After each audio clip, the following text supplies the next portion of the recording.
Hi everyone. I want to share with you a little bit of a story. I used to work with a dear friend of mine, Richard Carlson, who wrote Don't Sweat the Small Stuff and It's All Small Stuff. And I was fortunate to be the one who kind of managed his speaking and managed his office and eventually did some of his overflow speaking. And I can remember one day we were sitting in our office when Richard returned from doing a speaking engagement, talking about don't sweat the small stuff and it's all small stuff. And he opened the door of the office, and in all of his 6'4"-ness, he closed the door, kind of slid down the office door, and sat on the ground, kind of sitting on the ground, hugging his big lanky legs. And he said, "Would it be okay with you if I just sweat the small stuff for just a minute?" It was that odd thing that because he taught how not to sweat the small stuff and that it's all small stuff, that doesn't mean that the stuff doesn't get to us from time to time. And even my dear friend Richard, who was the most amazing man at walking his talk, he too had to sweat the small stuff from time to time. So we need to, instead of suppress the small stuff that feels like big stuff, and sometimes the big stuff that feels overwhelming and paralyzing, we need to acknowledge it first. We need to allow and accept it first, and then say that we love it. That doesn't mean that we love the circumstances, but we love that little person in us, the little child, the person whose spirit in that moment feels like life is too big and too overwhelming. We need to honor that first, so we're no longer shoving that beach ball under the water. Do it in a safe environment so that our emotional throw up doesn't land on anyone else, but to have our moment so that we can free ourselves to shift, to refocusing on what we know to be true rather than just the emotional truth of the moment.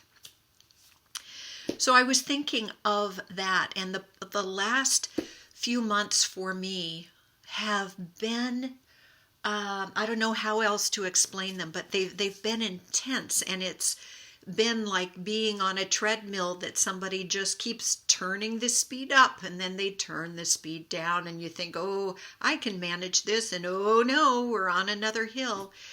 It seems like since last April, March or April, it's where I've had any number of friends have major health challenges. I faced some of my own health challenges with migraines, and which is why I have these rose-colored glasses, which I think I had wore them even before I was required to wear them. But even since that time of March or April, I've walked through several people, and the passing, the assisted passing of a dear friend of mine in my community here in Port Townsend, and then another friend of mine, dear Mary, who was my business partner.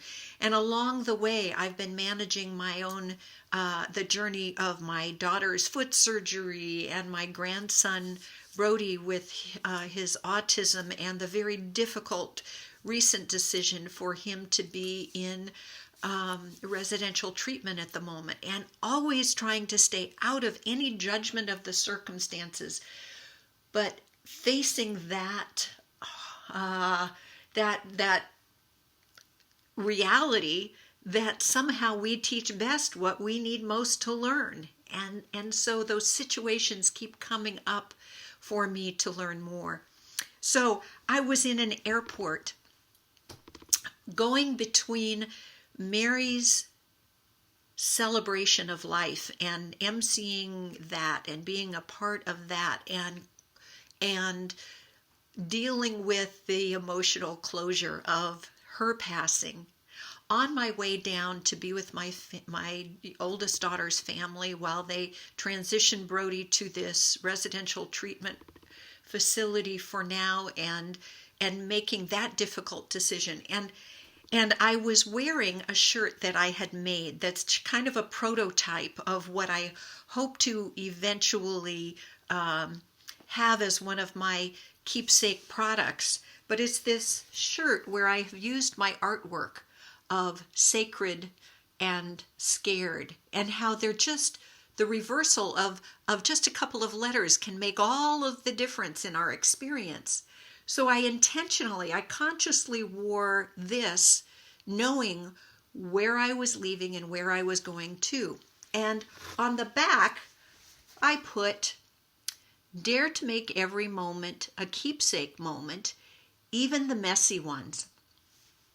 So I'm going through TSA, and it's like the snake line going back and forth, but you're no place close to Disneyland. And we're all crammed together like cattle going back and forth and back and forth. So I'm in a separate line, but parallel with another man as we're getting ready to, another person, a man, who, as we're getting ready to take off our shoes and our jackets and take our computer out. And I took off my jacket, and this man from the other line said, "You mean I'm supposed to make this a keepsake moment? Even this?" He had no idea where I had left or where I was going to, and TSA, in comparison to those situations, seemed like, well, a small inconvenience. But still, it was that challenge of how do we maintain our sense of being centered even amidst those times when we're pressured, overtired, overwhelmed.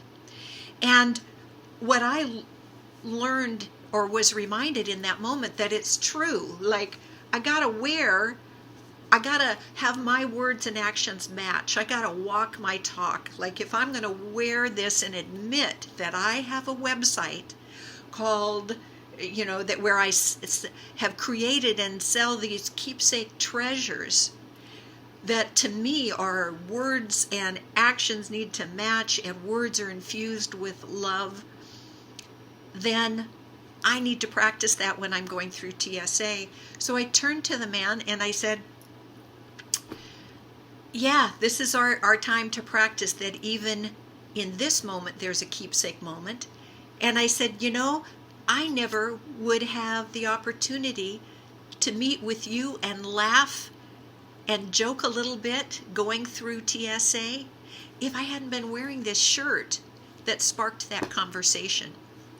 So I just wanted to pass that story along. I know that we're facing into the holiday season where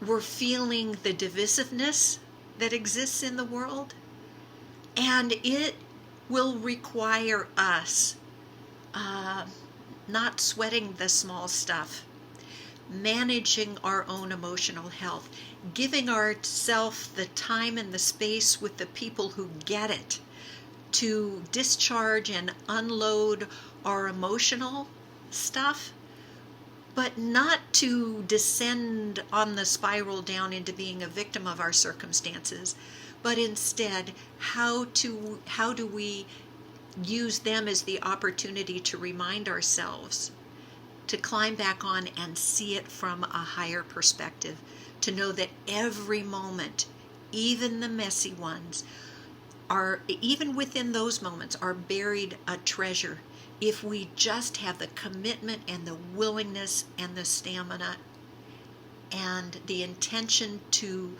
let love be the answer to every question. If we can hang on to that thread, then it will take us to a higher perspective. I promise. I promise, I promise.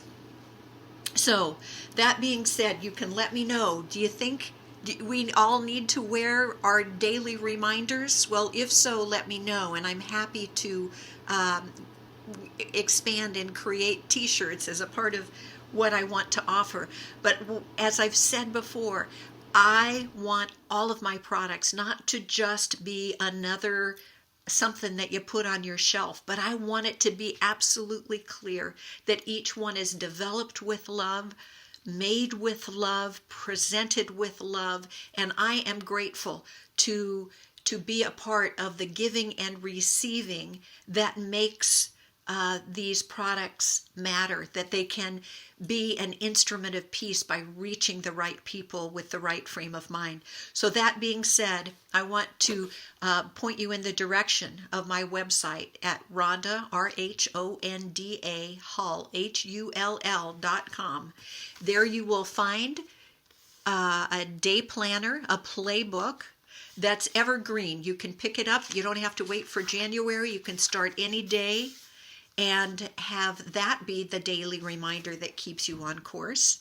My dear friend Mary, who passed, we created these amazing Healing Heart cards that are available on my website.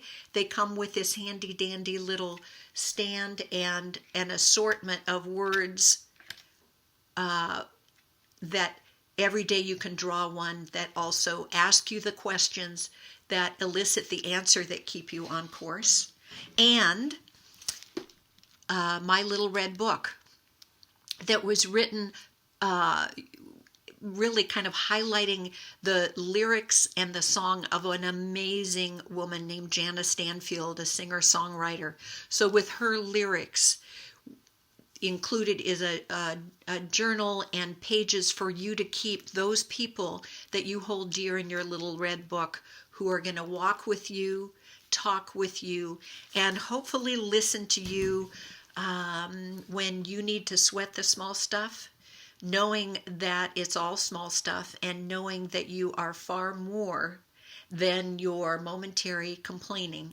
They are going to hold you, they're going to hold the container while you do your release, and then they're going to remind you that you are able to stand up one more time than you fall.